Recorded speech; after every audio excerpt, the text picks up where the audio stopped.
Hey guys, I'm Danny, And I'm EJ, and this is the Your Living Proof podcast. where we talk about addiction and how it affects the family, from the brutal to the beautiful and everything in between.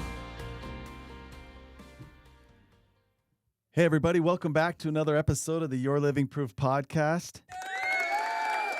Oh my gosh, you're crazy. My wife can't hear that. I wear these headphones because there's this little soundboard that has all these different things that you can do. It's so awesome. And when my ADD kicks in, I'm like, hey. I like that your face makes the sound too. Like I know what happened because of your face. I'm over here playing with the soundboard in the studio where we record. But don't worry, she's sitting here giving me a hard time because I'm putting all the buttons on here, listening to the sounds. Meanwhile, she's over there like, Trying to make sure my hair is okay. does my hair look okay? Does my hair look okay? And I'm like, I don't know, your hair looks the same it did before you started stroking it every 2 seconds. But Guys, we're actually just so glad to be back because it's been a minute since we recorded. We had some illness in our family and we missed our recording time, and then we went on a trip. So it's good to be back. we did. We had that weird, mysterious thing. I don't know if it happens in your home, but winter sets in, and then this illness starts with a cold, then it's a flu, then it's a cold, and you're just like, it goes from one person, and before it exits the last person, it starts over again. Yeah, just like that. So anyway, where we live, we live in Utah. Beautiful place to be most of the year. Hell. 6 months, it's No, beautiful. no, It's the come celestial on. kingdom. 6 months, it's hell. A few months of the year, it's really hard. January 15th to April 15th. Or November to May. No. That's magical time. It's hard. So anyway, every February, along with the rest of my family, we go somewhere warm. We try to take our week family vacation during the hard time of year here. Because actually during summer, we love where we live and we like to enjoy the resources around us. But True. we had a good time enjoying the sun. And then we come back and it's supposed to snow 5-6 inches this weekend. So I'm like, all right, smack in the face. Yeah. But we are really excited to be back with you. We're honored and we're grateful for the time for those of you who spend with us. We want this to be a value and benefit. I do wish I could share some hidden talents like walking on my hands or beatboxing for you more often, but Sometime we should do the walking of the hands. yeah, we should. There's Figure that out. I like to ask people what their secret hidden talents are. Like some people can fold their tongue or some people can roll their belly and just do these weird things. Danny can walk a mile on his hands. For real. I could walk. He can go up and down stairs, all of it. The on his problem hands. is I get lightheaded real quick and my head fills with blood. So that's what makes me come down. Yeah. Sorry. It's okay. Sorry you're going through that. I'm not super tall, but there's some real advantages that come out of him. Like a cat, if you push me over, I never fall. And if I do fall, it's perfectly. Wow. I can walk on my hands. You know how He's also really humble. I don't know if you guys noticed that. a lot of people trip or stumble or fall. It never happened to me. I've never experienced a he stumble doesn't or a trip. fall. But Yeah. it's advantages you have to have if you're not 6'4". So, Facts. guys, we are so excited to share something. The platform, this show is here to help empower, support, equipped families who have a loved one dealing with addiction. We hope that Which is a lot of you. oh my gosh, it's so and many, it's okay. You're great. so many more than you could even imagine. Some of you, your loved ones' situation's gotten to the point where it's undeniable, so now you got to do something about it. And to me, I'm sorry to say, if that's your child or your spouse, you are the lucky ones. I go around and speak enough, and I wear my heart on my sleeve, so I hear from enough people and interact with enough people to know that everyone's struggling. Yeah. But sometimes a loved one gets bad enough where people can't deny it anymore. So as hard as that is, as difficult as that is, because it usually gets really bad before people are like, all right, we need help, at least something starts to happen. Yeah. Most of the people that are struggling and suffering, the mantra to our business and is our secrets keep us sick. Most of them live in secrecy. And most homes are protecting a secret from a loved one who's struggling too. So those of you who are finding you know what, we need some help and some resources, we hope that you find them here. We know you will. Today, I feel like this is something of great value. And I actually hope that this is something that teaches people about prevention. Because this is already affecting too many people. Mm-hmm. But I also think it's something that with younger people, if we learn to do differently, we can help prevent people. Yeah. Today, what we want to talk about is the gateway drug, right? Yeah. And first of all, I've actually been doing a lot of studying and learning about the word drug. I think the word drug is so unrelatable to people because we think of certain things. Yeah, you think of like cocaine. Heroin, fentanyl. Really what a drug is I actually spoke to a group of youth last night, and this young girl, I asked the question, I said, what really is a drug? Like, what's the purpose of a drug? What is a drug? And she said, it's the sweetest thing. This girl must have been like 14 or 15 years old. Something that distracts you from your pain. Accurate. Wise. That was some wisdom. So the word drug my goodness, gambling is a massive problem out there. The word drug could apply to a lot of different things. So if I was to ask you, in your opinion, back in the 70s and the 80s, even into the 90s, if you would have said, what's the gateway drug? A lot of people would say marijuana. Yeah, weed. In today's society, with the young people of today and the older people of today, what would be the gateway drug? I put this question up on our Instagram page a little while ago. And there were a few different ones I put in there because they're the ones that I think a lot of people would debate upon. So I want to present a few and then tell you what the answer is. So a few of those out there is alcohol. Alcohol still is and will always be, a gateway drug. Mm-hmm. Marijuana. Marijuana still continues to be a gateway drug because, believe it or not, now it's legal in most places. You can go to a doctor and for any reason whatsoever get a medical marijuana card. It's ridiculous how easy those are to obtain. That's true.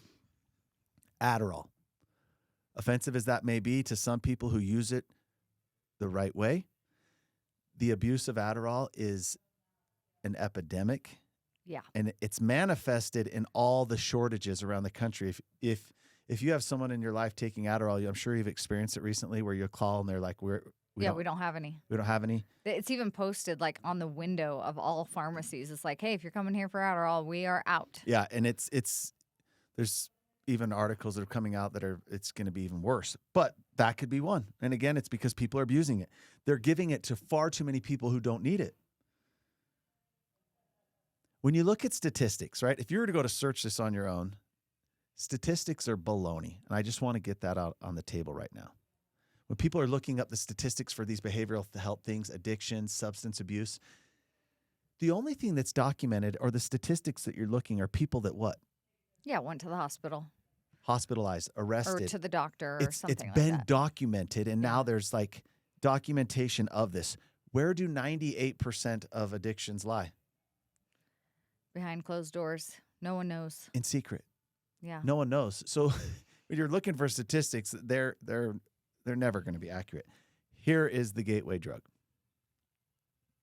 Do you have the drum roll button? Oh, no, I don't have it. Where's there a drum roll? Dang it. I'm going to have to get the drum roll queued up for next time. Okay. Porn. Pornography.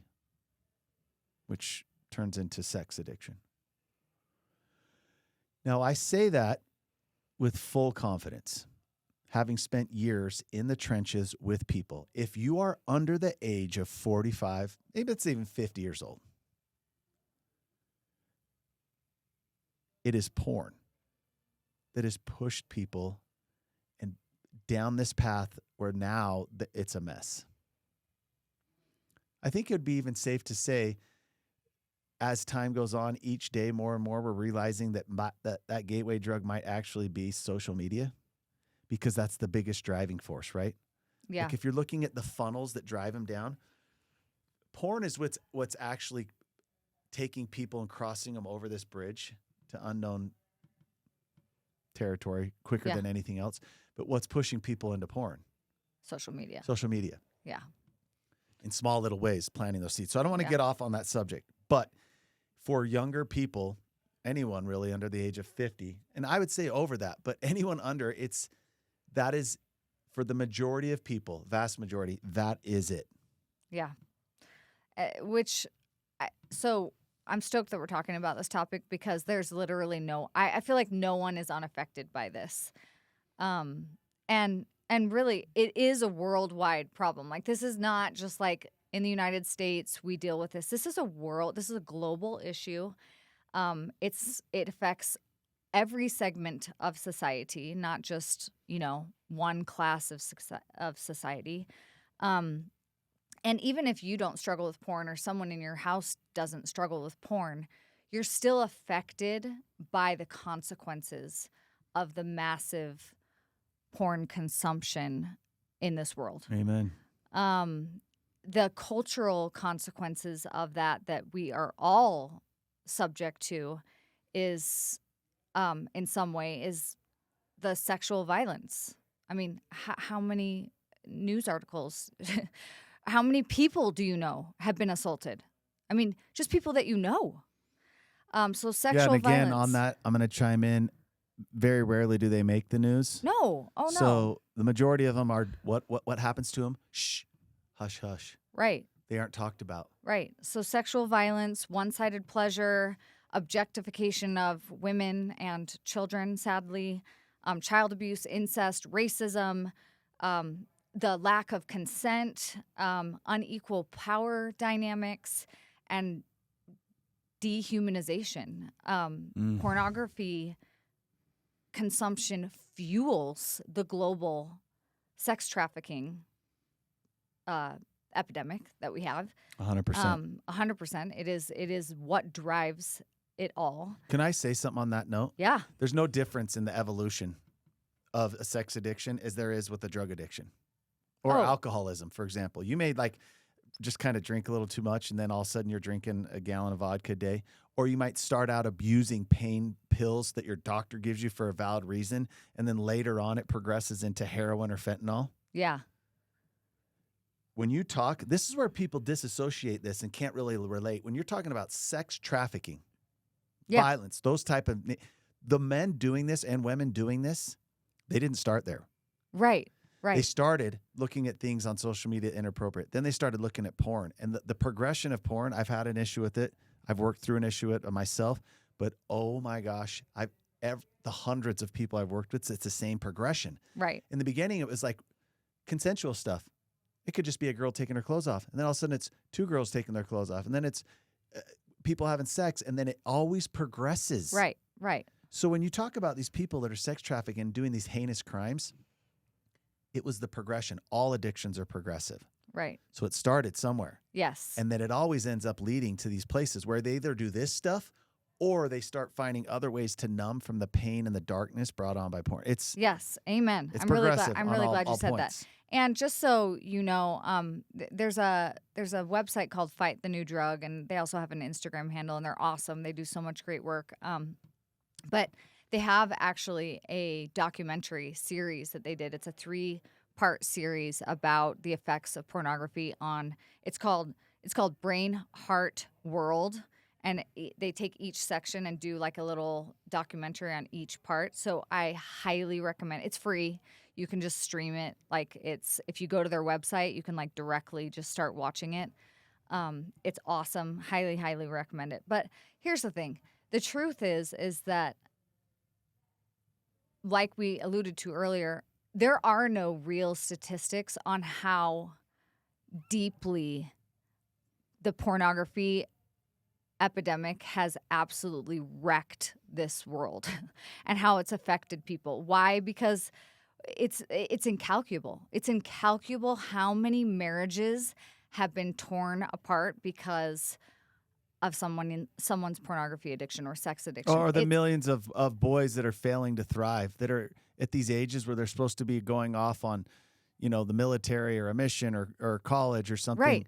And 4 or 5 years ago, when they were 14 years old, they got handed a smartphone and they developed a serious pornography addiction. Exactly. This isn't like your dad who or all dads were guilty of, is like looking at a Playboy or something. All dads. Well, if you didn't, you were tempted. If you didn't, you peeked. If you didn't, you looked over at the corner when you were walking by. It's Sports human Illustrated. nature. But what the kids are getting hooked on is lethal. Right. But really, just all of these acts of violence against women and children, everything can be just directly correlated back to what somebody felt like they needed to do because of their pornography addiction. So today we are going to talk about the danger of pornography addiction and kind of what that means and what it looks like. And then, but also we really, really want to give you some actual answers on, okay, I'm scared. somebody I love has this problem. What do I do? So we're going to talk about that. Yep. We're going to get to that. And if you're wondering and you're curious right now, like what's the number one way to prevent that for young people in your home? Go listen to one of our earlier podcasts with Tammy Hill. Oh, yeah. She's a sex expert. She's a sex educator at Brigham Young University, which is a college in Utah. Yep. What she shares about it is so powerful. It is one of the most powerful episodes, like as a parent that you could listen to, or a grandparent. I asked her, I said, hey, I work with a lot of families, and they want to know what's the best thing they can do to avoid this. Like, when should you start talking to your kids about this? I want you to go hear what her answer is. Yeah. It will blow you away. Yeah. She's awesome. So true. So that's the best way. Prevention is talking about it, but how to do that is really hard. So can I talk about something real quick? Yeah. It's called the snipe hunt. I'm old enough. I was a Boy Scout. I was an Eagle Scout. But when I was scouting back in the good old days, we spent a lot of time in the mountains. I would go on these things called the snipe hunt. Did you ever go on one? No. I've never camped. I feel so bad for you. Really? I'm going to tell you what a snipe hunt, according to Webster, a snipe hunt is a type of practical joke or fool's errand in existence in North America as early as 1840s, in which oh my gosh, yeah. This is a long-standing thing. It's thing. amazing. It should still happen. An unexpected newcomer is duped into trying to catch an elusive, non-existent animal called a snipe. I vividly remember. Oh, those I mean, snipes. I abused drugs for a long time, and it wrecked my memory with a lot of things, but I will never forget the snipe hunt. Running around in the dark with other guys and youth leaders with flashlights in the dark. We had these pillowcases, and your pillowcase is what you would catch the snipe with. You couldn't touch them. You just had to have the pillowcase to grab them. I remember when I caught one, I was freaking out, and I looked back, and I think it was a guy's hand that was up inside the thing. I'm sure. But it felt so real. Drug addiction, porn addiction, all these addictions are nothing other than a snipe hunt. You're chasing what? An elusive thing that doesn't actually exist. When people do this, they get trapped. And I want to talk about something real quick because we're going to give two perspectives. I'm going to give the perspective of a male. Would you like to give the perspective of a female? I mean, since I'm the only female here, Since yes. you are such a baller I'll female. do it. When young men or old men resort to porn, I want to share with you what I feel is the most deadly side of it, most dangerous side of it. That once you do, the hunt is over. Yeah, what does Okay, when that I was mean? little, I was hunting for a snipe, right? Like it felt real. If anyone out there disagrees with me, that's fine, but I would like to hear the rebuttal so you can reach out to me and tell me. When I was young, and there's all these things, you're just this little boy, and you're looking at life, right? And all the things that you're supposed to do. You know, in my world, it was like, grow up. You're supposed to go to college. You can go to the military or go on a mission. You're supposed to, like, provide for your family. You're supposed to, there was a lot of daunting tasks. Yeah.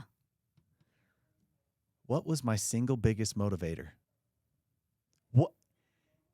My single biggest motivator was not what my parents told me or not what the world told me. It was girls. Yeah. I wanted girls. You wanted girls. I wanted to have a girlfriend. Approval of women. I wanted to impress girls. Women were my motivator. I wanted to marry a beautiful woman. I wanted to have girlfriends. I wanted to kiss them. I mean, everything. Yeah. So when I desired to have the company of a woman or just to engage in the mysteries of this woman what did I have to do? You had to put some effort in, I guess. Oh my gosh. If I wanted to go out on a date with a girl in hopes of getting a kiss, what did that take? First of all, I had to be doing things in line with what my parents would require. So I had to be told the line to like have their approval to go out. What if I need to borrow the car? I'd probably have to do chores for them. If I wanted to pay to go on a date, I'd have to like work, Yeah. do yard work, get a job. Then I had to actually look in the mirror and be like, oh man, like if I want to go on a date, I better look right. Like I better get a haircut. Clean your car. I don't want to go to college. Well, if you want to make money, you got to go to college. Why do I need to make money? To have a woman, to have a family. Everything in life, I was motivated by a woman. Yeah. I went to serve a mission for my church. Why? Because it was the right thing to do, but I knew that would help me find the right kind of woman that I wanted. Everything I did, I can honestly say, I did it with the intent of that will get me to the goal that I want. Yeah, that totally makes sense. And I don't care. You can argue, you can think I'm crazy or insane. That is the driving force for most men. Yeah. Becoming spiritually sound. Most men don't want to do that on their own. They're doing that to please and to do what they think a woman wants. Yeah. What happens? Back then, this wasn't even a thing. If I wanted a woman, if I wanted to touch a woman, I had to do all of these things. Impress them, win them over, actually get on the phone and call them. Yeah, with no caller ID. The Holy scariest cow, thing no on earth. texting, nothing. Just like that phone and the phone cord that was all twisted and knotted up and wrapped 30 feet around your house. I had to call them. And I actually had to talk to like one of the parents usually before that. Yeah. Remember how What if the dad answers? Okay, so why do I say all this? I've gone off on a tangent. Porn removes that entire hunt. The hunt to have a woman in your life. To have a woman companionship. Because they don't need it anymore. All the pleasure, everything they want, the stimulation is there. They don't have to work for it. They don't have to put any effort in, which is why there's just an epidemic of young people failing to thrive. Yeah. They don't even need to go out and look for it. It's right there. It's free. It's easy. They don't have to work for it. Yeah. Now, I think most of them, it's safe to say they want the real thing, but they're getting what they need and they're stuck. And the real thing is just like too much work. Yeah, I was going to say, but it is a lot of work to have the real thing. That's why it is so dangerous. It will take a young man. I'm speaking from the man's perspective. You got to go on the women's right now. When you take that motivator away, everything else falls apart. You now have someone who's unmotivated to do anything. Yeah, that's crazy. And just to piggyback on your snipe hunt, even though I've never been on one and I'm never going to go on one, it made me think of this quote that I read one time, which is that addiction to anything, meth, alcohol, your phone, whatever, pornography especially, actually causes a decrease in pleasure over time. Oh, 100%. Isn't that sad? So something But in the beginning, it's so awesome, which is why it's a snipe hunt. But over time, you actually have a decrease in pleasure with that thing. yeah, your senses. It's like, think about food, the taste, the smell, all that. It's gone. Yeah, it's crazy. So I'm just going to talk about just kind of the female perspective here and just how. Yeah, those of you who don't think it's a problem for females. Yeah, I mean, it is just so we're clear, just because you have a daughter, you can't be like, whew, well, I have a daughter, so it's not a big deal. This isn't a problem. I recently worked with a family and the daughter, guess what? When they found out the pornography was an issue in her life, it started because she was at school and she kept hearing friends talk about a blowjob. She didn't even really know what that was. Oh, I'm And sure she found out. in the past, we heard things, and if we heard things, where did we have to find answers? Encyclopedia? So guess where she looked for the answer? Guess where she looked for the answer of what a blowjob is? On TikTok. Why? Because that's what they're used to looking. They can Right. search up anything. What do you think? Oh my gosh. Yeah. So just from a female's perspective, the damage that is done by pornography would be the exact same problem if they're consuming pornography. It is going to affect their mental health in a way that is indescribable. And the failure to thrive will settle in just like it does with young men, and they will have those same effects. However, I would say that for a female, what also can happen is eating disorders and all these things that happen when you suddenly think that you're supposed to look like these women that are starring in porn. So all of a sudden, the way that you feel about yourself is terrible because it's not normal to look like that. Do you know where most the young women that I've spoke to or heard from, like what started it? Was using it as like a textbook you would in school. Yeah, they want to know what guys like. What guys like. Yeah. Which I understand to a point, like I do, but I feel terrible that their education is so poor because nothing in pornography is accurate in terms of how actually things work. So from a female perspective, also, if your spouse is watching porn, obviously you're going to be affected the same way in that you're going to feel like you're not good enough, you're not pretty enough, you're not skinny enough, your boobs aren't big enough, you don't do those kinds of things. Things shatter quickly, and the spiral that happens to a woman in that type of betrayal is as deep as it gets. It's as deep as if they were actually acting these things out with a woman on their own bed. So these unrealistic expectations, and then honestly, especially for these women or girls that are learning about sex through pornography, it's unfortunate because then they believe that they are just objects, right? That they are objects that are acted upon. They will act these things out, not understanding how their actual bodies work. How those are all fake orgasms, and doing sex like it's done on a porn actually doesn't even feel good, and it doesn't happen in 2 seconds. So it is as destroying as something could get. I mean, it will burn a soul to the ground, I would say. The damage that it can do to a young woman when she is consuming it, or any woman that is affected by their spouse consuming it, it is as damaging as it gets.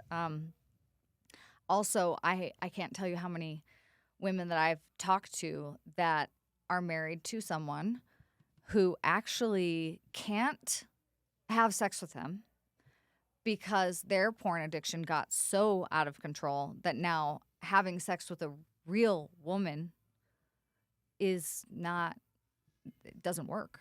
Which is why there's erectile dysfunction signs. This isn't an aging problem. Erectile dysfunction signs all over everywhere. They're everywhere. Yeah, and if you're not a man, like if you have a man's phone for a day, every ad that comes up, every little thing, they're just banner ads on sports shows everywhere. It's crazy, and it stems from that. Yeah. So, I guess overall, I would just say it is exactly the same amount of damage that a female will incur on a female if she is consuming pornography. And then if you are a man and you think that your pornography addiction or habit does not affect anyone but you, I can't tell you how wrong you actually are. You might be the most wrong human being on earth if that's what you believe. Because well, that's the lie that it teaches you. It's not hurting anybody else. Yeah, but the emotional and mental damage that it does to you, first of all, but also to your spouse is well, yeah, your ability to connect with your spouse, your children, anybody in life. Nothing removes your ability to connect more than porn. There's not even a drug out there that's worse. So let's just talk on another point real quick, and then you have a couple questions about how to help. The reason why I want to drive this in is to give those of you that are dealing with this a little motivation to do something. Porn is the most dangerous, deadly drug on the planet, and for a lot of reasons. It's one of the most difficult to overcome. It's the closest one to impossible that there is. And I could spend a whole day telling you, I'm just going to give you a few examples. The stigma around it is ridiculous. Yeah. We can't even talk about it. People can't even say the words sex, porn, masturbation. It's too hard. And if you want to go back and listen to an episode that we did with a client of ours, listen to Josh's episode where he talks about his pornography addiction. Yeah. So, whether it's with people of influence, like it could be your sports coach, it could be a religious leader, your family, people can't talk about it. It's so hard to talk about it. There's a shame around it that's different. Even nowadays, we're making a lot of improvements where mothers and fathers can open up to some people and say, oh my gosh, my she's drinking too much, or she might be an alcoholic. They're able to even loosen their tongue to say that, but not, oh my gosh, my child's a sex addict. Yeah. Why? Because they're terrified of what other people are going to think. That's one of the biggest problems. Number 2 is the lack of resources. Insurance does not recognize it as a disease. although it rots your brain out quicker than cocaine or meth. Therefore, there's not any insurance help. What does that mean? The trickle effect to that is without insurance help, resources are minimal. Yeah. Because the only places that are available are cash only, which means they Only don't a thrive. few people can afford it. Okay, that's also the one. And the few places that are around, it's hard because you may be in a place where your sex addiction, which is called porn addiction by a lot, is progressed to a certain point. But the only people that they're there are like pedophiles or like people that's progressed to a really bad point, Yeah. right? And they're now court ordered to be there. Yeah. The lack of resources is a big deal. There are resources. We're going to talk about it. But if you walk in, very few people have shame to walk into a meeting anymore and say, you know what, my name's Danny, I'm an alcoholic. Hey, Danny. But to walk in and be like, hey, my name's Danny, I'm a sex addict. Totally different level. Rolls off the tongue a little different. You would be better off walking into your child's room and seeing them smoke off a meth pipe than you would seeing them masturbating to porn, because there are significantly more resources to help. There's less stigma surrounding it. There's so many paths forward to getting that person help smoking off the meth pipe. But the one who's masturbating to porn, guess what? It's a hard road ahead. Yeah. So EJ has some questions. I want you to fire them off, and I hope. Well, and I want to add really quickly, Yeah. though, also, it's hard to spot, right? When you're addicted to porn, you don't look sick. You look like a totally normal person. You do. You don't look sick. You can't smell it. It doesn't dilate your pupils. Yeah. You're not spending money because people So see it can get really out of hand with no one knowing it for a very, very, very long time. I don't want to get sidetracked. I'm going to tell you an inside secret. Half a dozen times in just the last 2 months, I have talked to or worked with families where a young man in their home, and every one of these are the most amazing families Always. and incredible young men who have the potential to just be amazing. I just want you to understand the real raw nature of this. These are guys who have engaged with sex. The first and second time I heard it, I was like, oh my gosh. And then it was the third time. And then by the fourth, fifth, and sixth time, I was like, oh my gosh, this is just one little me person Yeah. with just my own 2 ears hearing it from people. Where a young person engaged in sexual activity, right? Yeah. We're talking like 19 to 21 years old, 18 maybe. And guess what happened? They committed a violent sex act. Mm-hmm. And each one of these people were almost dumbfounded when they were aggressive, abusive with a woman, to find out and look and to hear a young person over and over and over tell me, when she turned around, I saw that she was crying. I was so confused. Yeah. They're doing behaviors that they learned, not from a book No. at school, that they've seen in porn, Yeah. to these women. And they don't know that And they when don't like it. They turn around and see the girls crying. They're in shock as to why, because what their brain told them is what they just did to her is They what she like. likes. Yeah. That's the real nature of it. And every one of these families are just like, oh, I mean, they're facing like these terrible, some of them charges are being pressed. Others, it was brought up, but they're not pressing charge. I mean, this is scary stuff. Yeah. Yeah. It's really, really hard. And that's why we want to talk about it, so that we can help you guys work through these. Because, like you said, it's always the best people that this happens to. Oh my gosh. It's always the best people. And it doesn't make you bad. It just means this is the world we're living in, and we've got to help our people. Yep. So on that note, I just want to ask you, Danny, what do I do if I know that my son or daughter has a pornography problem? Like, what actions do I take? What do I do? I want a real answer. First question would be like, how many times have you caught them? How many times have you cleaned their sheets for them without saying anything? I don't know if you would answer that. Yeah. But what do? You take action.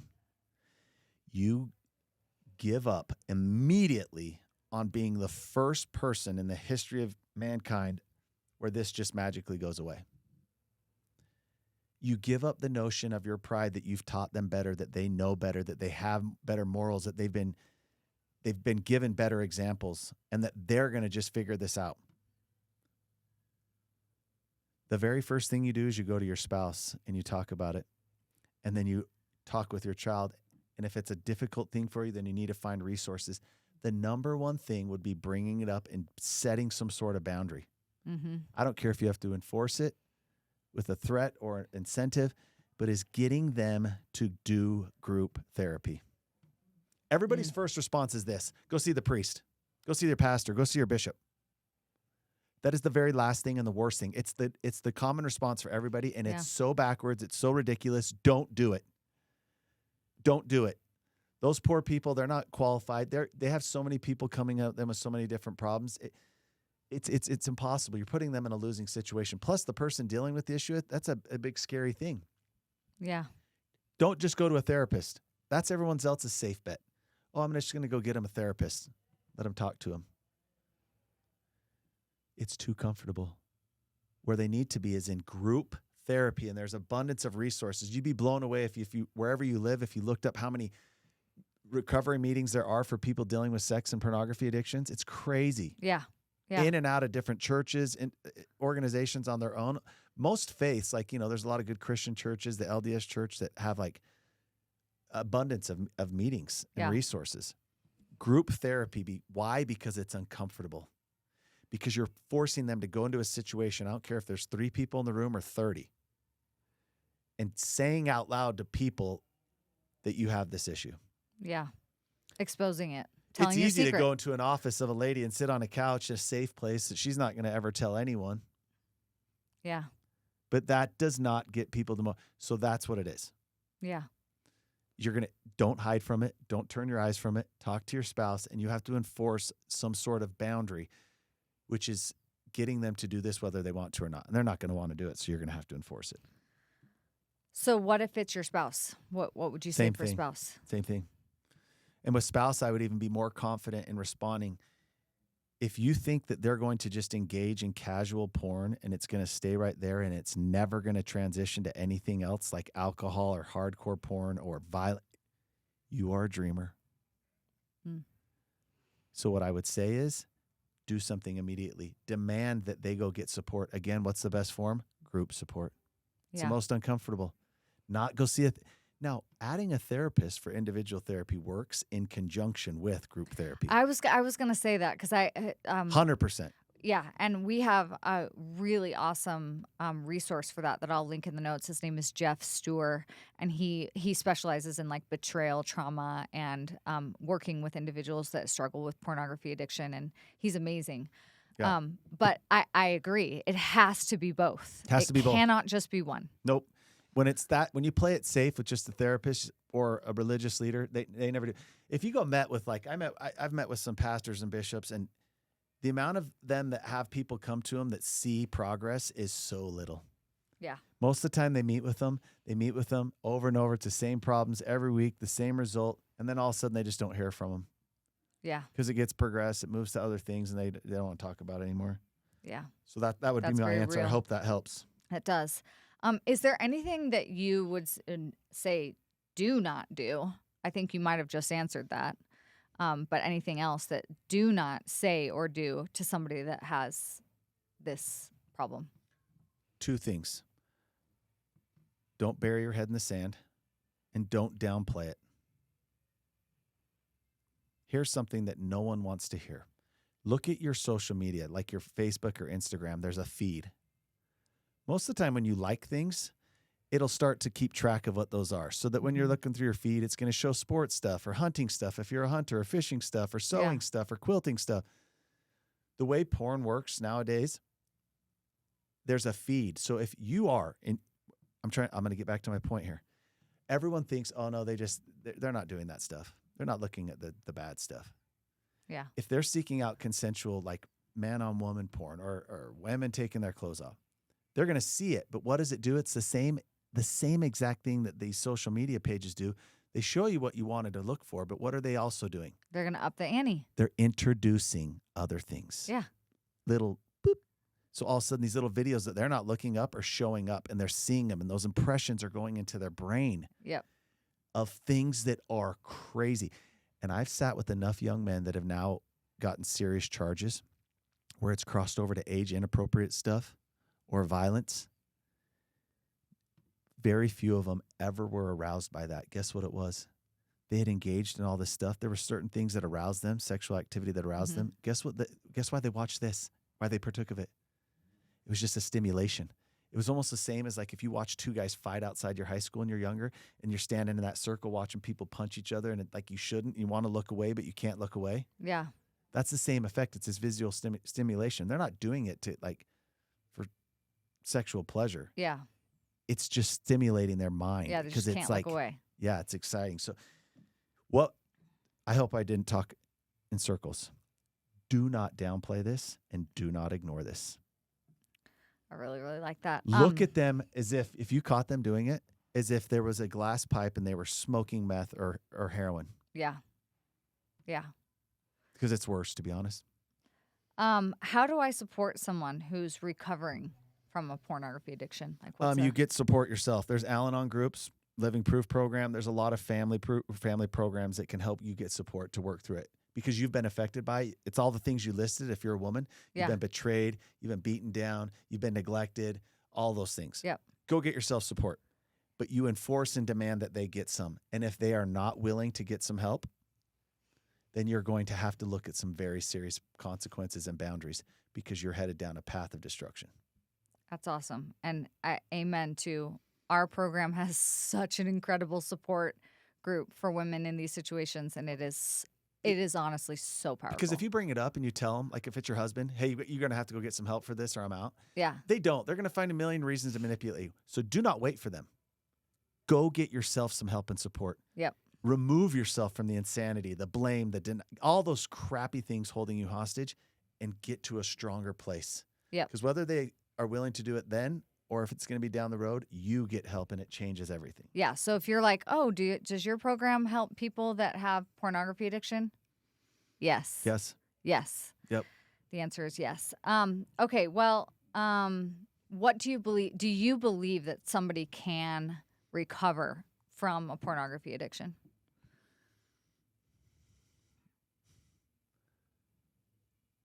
I don't think anyone believed I would have overcome my addiction. And I know it's possible. And I've witnessed many others who overcame unthinkable situations. Yes, I do. Because I've watched people. I've watched men. I actually just last week got a message from a guy I worked with that was a year clean. I remember when he sent me his 90-day thing and his 6-month thing. He sent me a picture of his beautiful children and wife, young children, and told me that he gets to hold now his young daughter in his arms and feel connected to her, that it's been long enough that he doesn't have images flashing in his mind, things that make him feel like he's not worthy to hold her. Yes, they do. But I will give you the honest truth. It is the hardest one to overcome. Yeah. It's going to require the most effort. And nobody does. They're not willing to do it for all the reasons I listed earlier. Well, what if someone finds out? It's destroying more homes, families, and marriages than any other drug or alcohol or substance on the planet. Yeah. Amen. Don't get me started. Well, this is why we're talking about it. So one of the most powerful statements that I ever heard about pornography consumption came from a woman who was actually trafficked into the porn industry. And this is what she said. I'm just going to read it. She said, if you're watching pornography and you think that it's harmless to you or anyone else, you're mistaken. Not only is it changing your brain and causing you harm, but I challenge you to find someone else's story who has watched porn for years on end and say that they love it. People who are new to it, they might be able to say that. But people who are years into it, they hate it, but they don't know how to stop and they no longer have the ability to choose.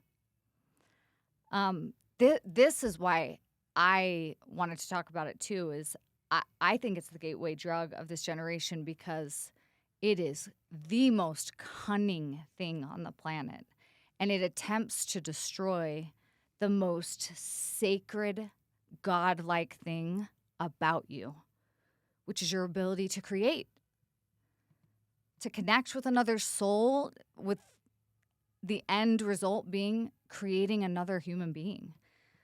So I believe that Satan laughs at us when we don't take this as seriously as it is, because it destroys souls so fast, so fast.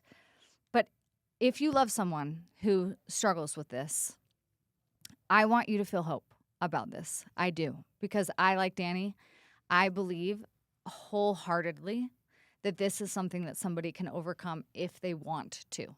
If they are willing to do the work and they want to, I believe in a God that's big enough to completely heal and eradicate this from somebody's life and soul.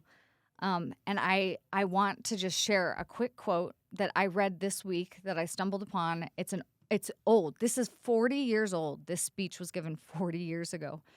But it is so, so true. And it's from Jeffrey R. Holland. And he says, "Please spare me your speeches about that's just the way I am.